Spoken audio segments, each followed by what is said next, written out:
ये कहानी है उस बहू की जिसे कभी समझा ही नहीं गया। ये कहानी है रिया की। रिया एक 27 साल की समझदार, प्यारी, सपने देखने वाली लड़की थी। अपनी माँ के साथ रहकर उसने ज़िंदगी के बहुत सारे चैलेंजेस का सामना किया था।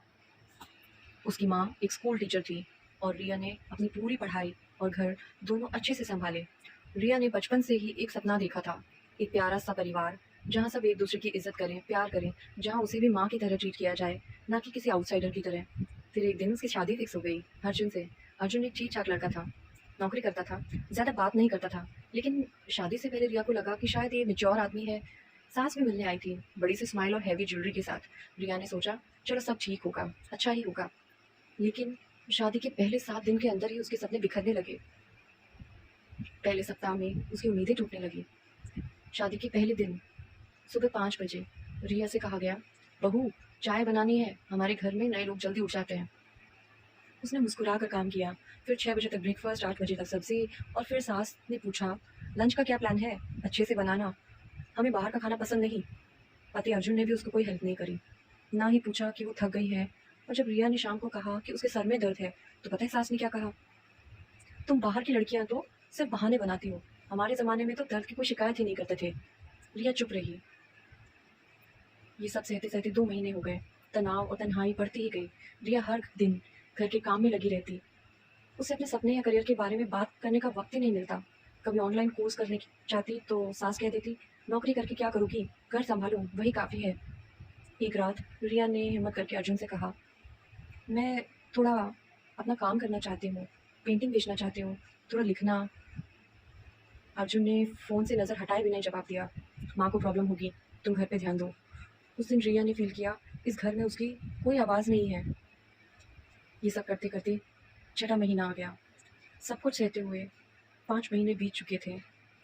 रिया कभी कभी अपनी डायरी में सब लिख लेती थी। उसने लिखा, मैं एक ऐसी ज़िंदगी जी रही हूँ जहाँ मेरी खुशी सिर्फ दूसरों की सेवा में ही ढूंढी जा रही है। हर किसी के लिए मैं एक जिम्मेदारी हूँ, एक काम करने वाली हूँ, पर इंसान नहीं। कभी कभी उसकी माँ का फ़ोन आता, लेकिन रिया रोता हुआ चेहरा छुपाकर मुस्कुरा के कहती, सब ठीक है माँ। एक दिन जब हद पार हो गई, रिया बहुत बीमार थी। उसका बुखार 102 डिग्री था। फिर भी उसने किचन में सब्जी बनाई। उसने अर्जुन से कहा, प्लीज़ मुझे क्लिनिक ले चलो। सास बोली, क्लिनिक नहीं, काढ़ा पी लो, नाटक बंद करो। उस वक्त रिया रो पड़ी, जोर जोर से रो पड़ी। अर्जुन ने गुस्सा दिखाया, इतना इमोशनल मत बनो, तुम्हें एडजस्ट करना होगा।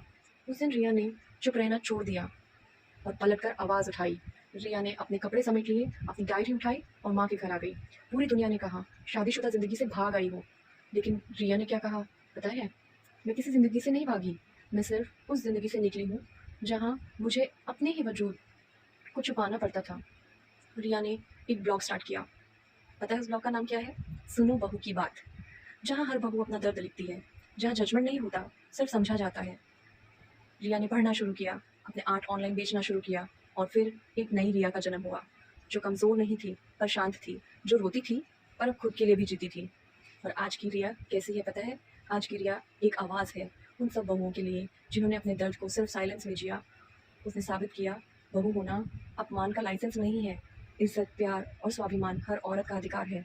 अगर तुम भी रिया की तरह हो या कभी रही हो, तो याद रखना तुम कमज़ोर नहीं हो। तुमने सिर्फ कभी खुद के लिए बोलना नहीं सीखा, अब वक्त आ गया है, आवाज़ उठाओ और सबको कहो सुनो बहू की बात। अगर ये वीडियो पसंद आया हो तो चैनल को सब्सक्राइब ज़रूर करें। मैं रोज़ लेकर के आऊँगी ऐसी ही स्टोरीज़ आपके लिए।